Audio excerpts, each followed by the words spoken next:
మంచి ముహూర్తాన్ని మిస్ చేశావు. నా మూడంతా పాడు చేసి కైలాసానికి వెళ్ళాలని ఈ కాశీతో పెట్టుకుంటున్నావా? రే రాస్కల్, అమ్మాయిని ప్రేమిస్తే ప్రాణం ఇచ్చేలా ఉండాలిరా, ప్రాణం తీసేలా కాదు.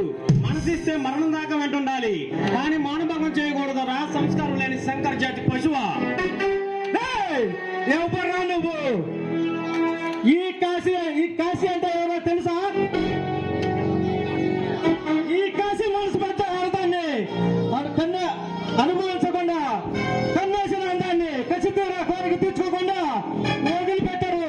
మర్యాదగా వచ్చిన దాన్ని వెళ్తే మంచిది, లేకుంటే ఈ కాశీ కళ కంటే గ్యారంటీ ఉంటుంది, లేకుంటే చచ్చిపోతావు.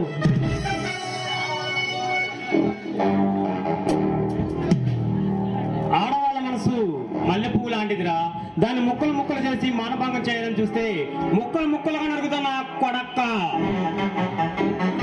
సలహాలు వినడానికి, ఉచిత సలహాలు ఇప్పుడు ఉపన్యాసాలు వినడానికి నేనేమి వానపామున కాదురా. ఒక్క తగిలియా నాగులే పోను నాగులురా.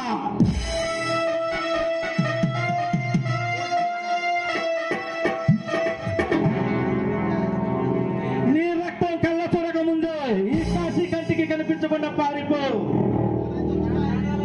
ప్రాణాలైనా దక్కుతాయి.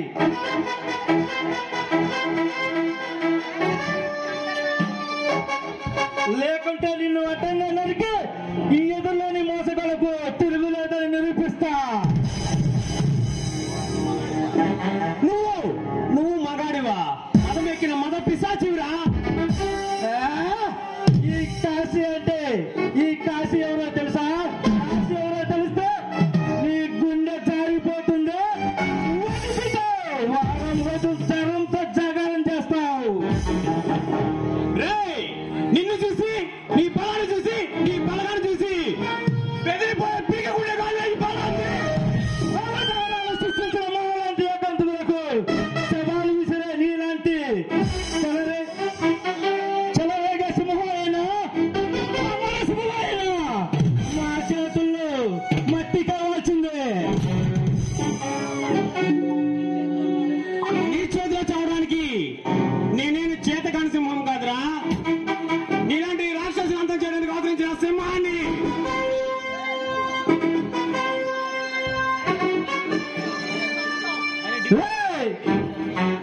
అడ్డ పురుషులను అంతం చేసిన అసురులమేమో మాతో కొట్టుకుంటే మట్టిలో కలిసిపోవాల్సిందే. మసిపోయడానికి లేదా మసి చేయడానికి నేనే మట్టి మనిషిని కాదురా. ఇలాంటి మృగాలను మట్టి కనిపించే మగధీరుడి.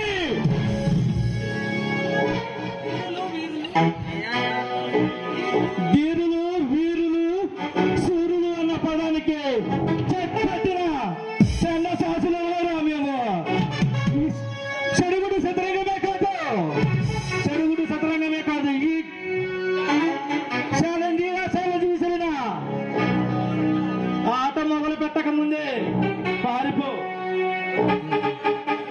దుష్ట శిక్షణ, శిక్ష రక్షణ కోసమే ఈ బలరం పండుపోటు సింహంగా మారింది.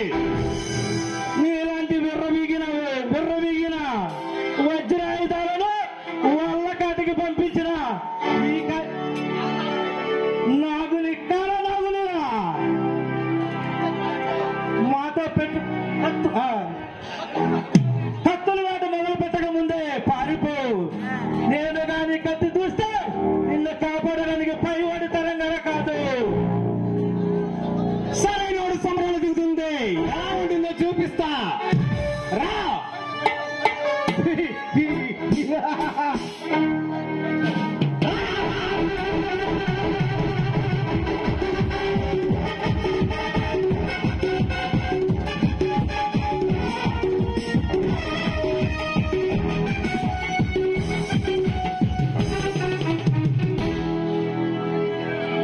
చాలా థ్యాంక్స్ అండి. సమయానికి దేవుళ్ళు వచ్చి నన్ను రక్షించారు. చూడండి, అమ్మాయిలు ఆడుకునే బంతిలా కాదు, అణుబాంబులా ఉండాలి. భయానికే వణుకు పుట్టించేలా ఉండాలి, కానీ భయాన్ని చూసి వణకకూడదు. అప్పుడే ఇలాంటి రాక్షసులు మీ వెంట పడరు. చెవండి, కరెక్టేనండి. కానీ పురిట్లోనే ఆడపిల్ల అని తెలిస్తే చంపేస్తున్నారు, పుట్టాక ప్రాణ భయంతో పెంచుతున్నారు. అలాంటప్పుడు ఇంకా మాకు ధైర్యం ఎక్కడి నుంచి వస్తుందండి? తెల్లదొరల్ని ఎదిరించి పోరాడిన ఝాన్సీ లక్ష్మీబాయి ఒక ఆడదే. ఒకప్పుడు మన దేశాన్ని పరిపాలించిన ఇందిరాగాంధీ ఒక ఆడదే. ఇంకెందరో స్త్రీమూర్తులు మన దేశం స్వాతంత్ర్యం కోసం ఆజ్ఞం పోశారు. వీళ్ళంతా భయపడుతూ బతకలేదు, ధైర్యంగా బ్రతికారు. ఎదురొచ్చిన వాళ్ళని ఎదిరించి బ్రతికారు. అవునండి, ఆడదంటే అబల కాదు సెబలని. తీగను సైతం కత్తిగా పొదును పెట్టి కథన రంగంలోకి కాళికాదేవి అని నిరూపించే రోజు తప్పకుండా వస్తుందండి. వస్తుంది కాదు, రావాలి. ఇలాంటి రాక్షసులు అంతమవ్వాలన్నా, ఆడవాళ్ళపై అగత్యాలు ఆగాలన్నా మీరు తిరగబడాలి. మీరు కనుక తిరగబడితే మిమ్మల్ని ఆపే శక్తి ఏ మగాడికి ఉండదు. చూడండి, మీలాగా అందరి మగవాళ్ళు ఆలోచిస్తే ఈ దేశంలో అఘాయిత్యాలు అత్యాచారాలు అసలు ఉండవు. ఆ భగవంతుడు మీలాంటి మనసు అందరికీ ఇస్తే ఎంత బాగుండేది. చూడు గీత, దేవుడు అందరినీ ఒకేలా సృష్టిస్తాడు. కాకపోతే కొందరు చెడు వ్యసనాలకు బానిసలై చెడు మార్గంలో ప్రయాణిస్తారు, అంతే తేడా. అది సరే, కానీ ఇంతకీ మీ పేరు కూడా చెప్పలేదు. రామ్, బలరాం. మీ పేరు? My name is Geeta. Oh Geeta, nice name. Balaram, నువ్వు ఏమి అనుకోను అంటే నేను నీకు ఒక విషయం చెప్పనా? పర్లేదు, చెప్పండి. మిమ్మల్ని చూడగానే నేను డిస్టర్బ్ అయ్యాను. మిమ్మల్ని మనసారా ప్రేమించి పెళ్లి చేసుకోవాలని ఫిక్స్ అయ్యాను. I love you Balaram, I love you so much.